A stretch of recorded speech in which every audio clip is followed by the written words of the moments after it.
Hey, I hope you enjoyed watching Rebel and learning about the kind of games Kennedy likes in part one of this chat. There's more to this conversation, and you may want to subscribe and turn on notifications if you've not done that yet so that you get notified when part three comes out. If you have not watched part one, you may want to start there. This is part two. Yeah, Yeah. and which tools do you like using when you're creating the games? The animations, and also now that you're thinking into getting into developing your animation into a game, which tools do you enjoy using and why? Um, yeah, sure. Definitely Unreal Engine is there. Uh-huh. And then for the 3D modeling part, I use Blender. Okay. Um, for 3D modeling and animation, texturing, all of that, I use Mm. Blender.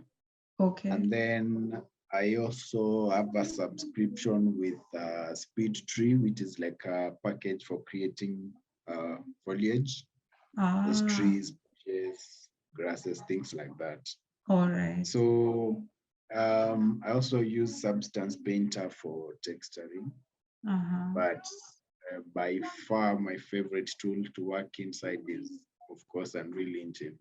Okay. All right. Yeah. Um, and like what can you say is a story behind your journey as an animator? Like how did you find yourself getting into 3D animation? Like I said earlier, I've always been an artist. Uh-huh. From the time I was very young, I was drawing. Yeah. So it so happened when I was in the university, I took interior design. Okay. So in the process of learning that, I got introduced to ArchiCAD, which is like a 3D modeling and layout thing for Oh, architectural stuff. all So right. that's where I was introduced into 3D. Uh-huh. But after some time, ArchiCAD just became it just became very limited. Mm-hmm. Could only do basic stuff with it. Okay. So in my quest to find a better tool, I came across Autodesk Maya and Mm-hmm. Blender and Cinema 4D. And then I just started learning from there, Okay. Googling stuff on the YouTubes Uh-huh. and growing.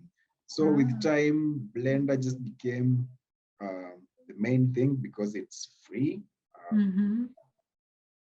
and there's like a huge community of people who use Blender. So you can never get stuck. Okay. There's always someone to help you. Ah. So yeah, it's just been learning on my own Mm-hmm. until today. Okay, and this is like for how long has this taken? How many years? I think from the time I opened ArchiCAD, Mm-hmm. that was, I think, 10 years ago. Ah, wow, okay. Yeah, so 10 years ago, I got introduced to ArchiCAD, and then I Mm-hmm. just got so passionate about 3D and just Mm-hmm. continued learning from there. Awesome. Okay. Yeah. Yeah, so do you have any creative influences around you? Like growing up, did you have like a circle of friends who used to do 3D animation or draw a lot, or a family Mhm. member who was also just creative and just encouraging you to continue? Because this is a rare field. And at times when you tell people you're doing like cartoon stuff or game stuff, you might sound like you're joking. So Yep. did you have those people who are around you like holding you? Well, things are getting tough every once in a while. No.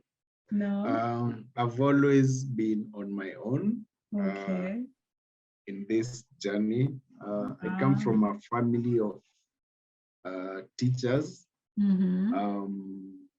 My grandparents was, my grandfather was a teacher. All right. My grandma was a teacher. Uh-huh. And a lot of other aunts are teachers. Okay. So art was sort of kind of a bit frowned upon.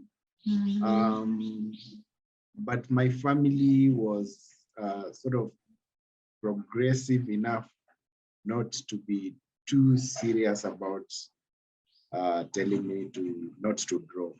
Okay. So as much as there were no artists in the family, they were okay with me being an artist, even from a time when I was like a kid. Okay. Then you're lucky your family was supportive. Dan Kimathi, self-styled field marshal of the Mau Mau